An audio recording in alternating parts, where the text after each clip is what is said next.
आपने पगड़ी पहनाई है, मैं आपको विश्वास दिलाता हूँ इस पगड़ी का मान कठुआ की जनता की शान और कठुआ का सम्मान कभी कम नहीं होने देंगे।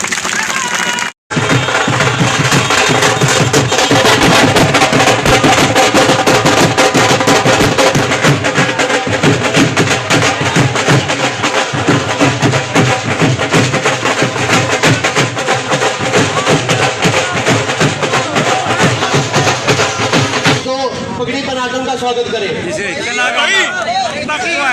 उनके साथ ही साथ डॉक्टर भारत भूषण से निवेदन करता हूँ कि हमारे केंद्रीय मंत्री डॉक्टर जितेंद्र सिंह जी को पगड़ी बनाकर उनका स्वागत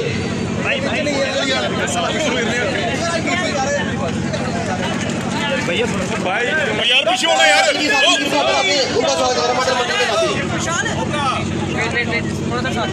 मंडल के साथी जल्दी आए।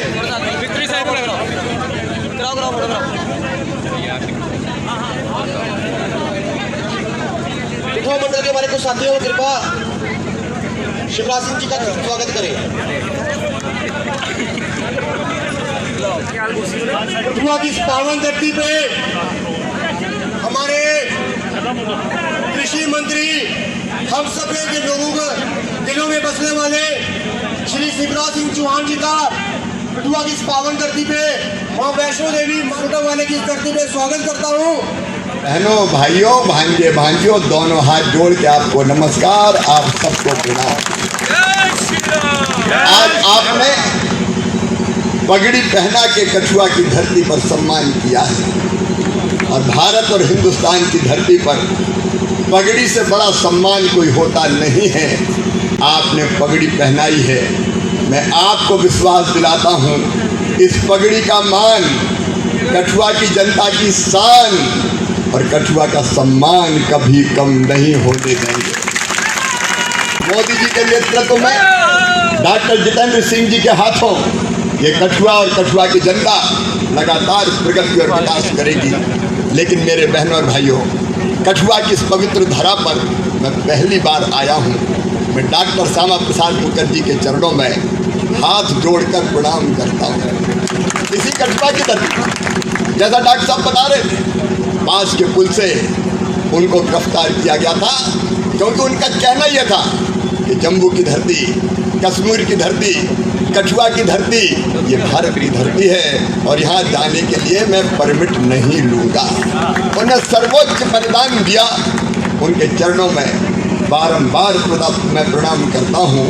और बहनों और भाइयों, आपने यहाँ बैठे कार्यकर्ताओं ने, इन कार्यकर्ताओं की पहली पीढ़ी ने इतना संघर्ष किया है, लाठियाँ खाई, जेल गए, आंदोलन किए, कभी मनोबल कम नहीं किया।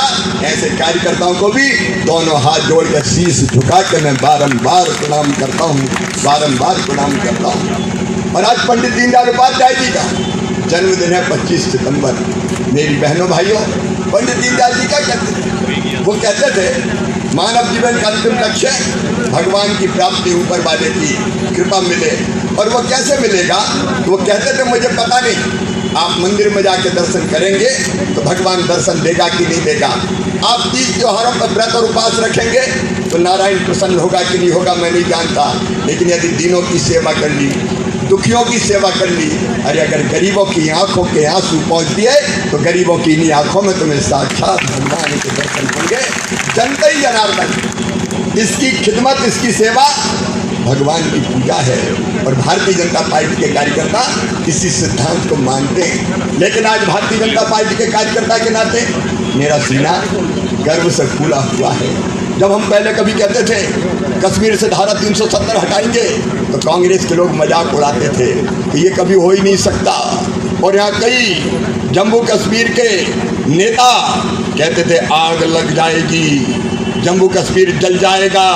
लेकिन मुझे गर्व है, मोदी है तो मुमकिन है। धन्य है नरेंद्र मोदी, एक झटके में धारा 370 और 35 ये समाप्त कर दी और जम्मू और कश्मीर भारत का अभिन्न अंग बना। मैं मोदी जी को नमस्कार करता हूँ, उनको प्रणाम करता हूँ। डॉक्टर श्यामा प्रसाद मुखर्जी ने जो संकल्प लिया था, सपना देखा था, आज वो सपना पूरा हुआ है। लेकिन मेरे बहनों और भाइयों, ये हमने क्यों किया? इसलिए कि जम्मू और कश्मीर, मैं आज एक बात कह रहा हूँ, मेरे मन में कई बार बहुत तकलीफ होती है जब यहाँ की धरती पर आता हूँ। जम्मू हो, श्रीनगर हो, तो मन कई बार दर्द और पीड़ा से भर जाता है, क्योंकि पूरा जम्मू और कश्मीर भारत का अभिन्न अंग है।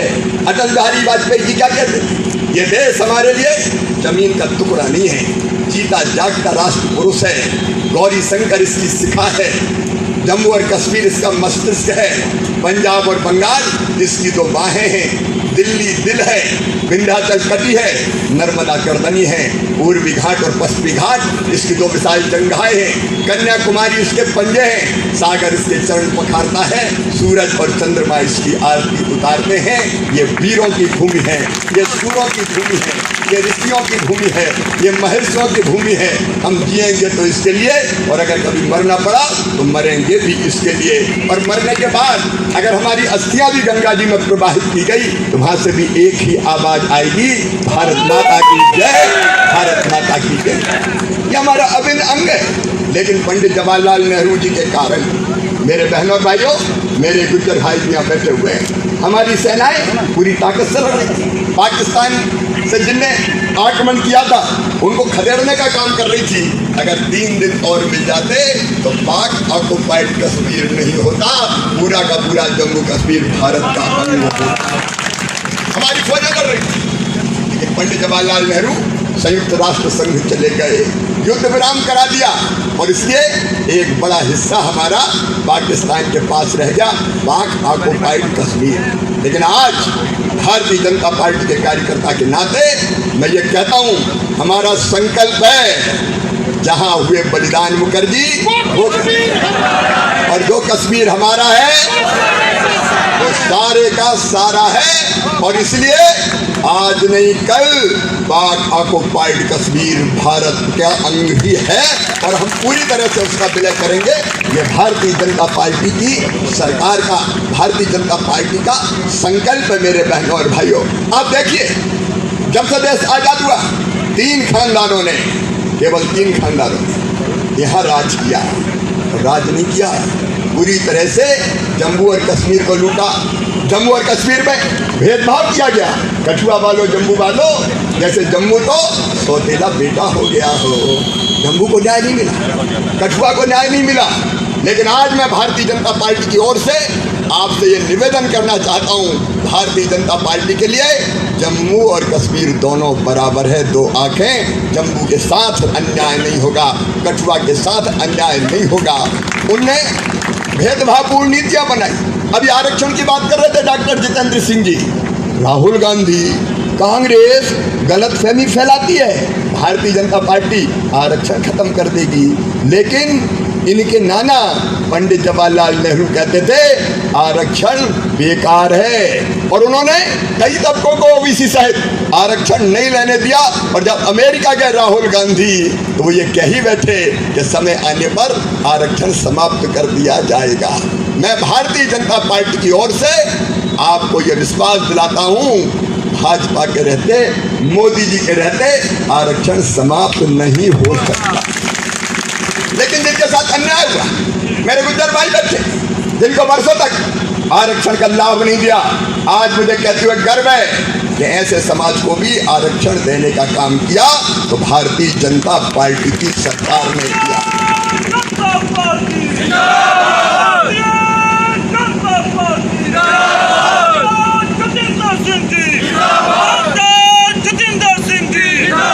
मेरे बहनों और भाइयों, हमारा यही कहना है, सबको न्याय, सबको न्याय, तुष्टीकरण किसी का नहीं। ये भारतीय जनता पार्टी की रीति है, ये भारतीय जनता पार्टी की नीति है। मेरे बहनों और भाइयों, इन 3 खानदानों ने क्या किया? आज कांग्रेस एनसी के साथ, नेशनल कॉन्फ्रेंस के साथ गठबंधन कर रही है। गठबंधन ये दोगली है कांग्रेस। यही कांग्रेस थी, पंडित जवाहरलाल नेहरू जी ने पहले कहा था शेख अब्दुल्ला देशद्रोही है, जेल भेजने का काम किया, और बाद में इंदिरा गांधी ने फारूक अब्दुल्ला जी, आपको ध्यान होगा, जब सरकार बनी 83 में एनसी की, तो फिर इंदिरा जी ने जेल भेजने का काम किया, उस सरकार को गिराने का काम किया। और उसके बाद उनके बेटे राजीव गांधी जी ने फिर एनसी के साथ समझौता कर लिया। और आप देखो, जम्मू कश्मीर की धरती पर आतंकवाद कब फला फूला? जब नेशनल कॉन्फ्रेंस और कांग्रेस की सरकार बनी। मेरे भाइयों और बहनों, निर्दोषों का कितना खून बहाया गया। गरीबों के, निर्दोषों के खून से जम्मू और कश्मीर की धरती लाल हो गई। आतंकवादियों ने यहाँ ऐसा कहर मचाया कि हमारी सेना के भी कई जवानों को बलिदान देना पड़ा।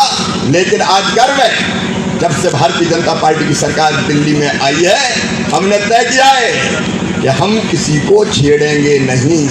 लेकिन अगर किसी ने हमारी जनता या देश को छेड़ा तो उसे हम छोड़ेंगे नहीं। और इसलिए आतंकवाद के खिलाफ मुहिम चली। और आज भी मैं कह रहा हूं, आतंकवादी कोई भी हो, भारतीय जनता पार्टी की सरकार उसे छोड़ेगी नहीं। हम भारत के साथ खिलवाड़ करने वालों को सबक सिखाएंगे और इतना गहरा दफनाएंगे आतंकवाद को कि कभी निकल के बाहर ना आ सके। क्या शांति चाहिए?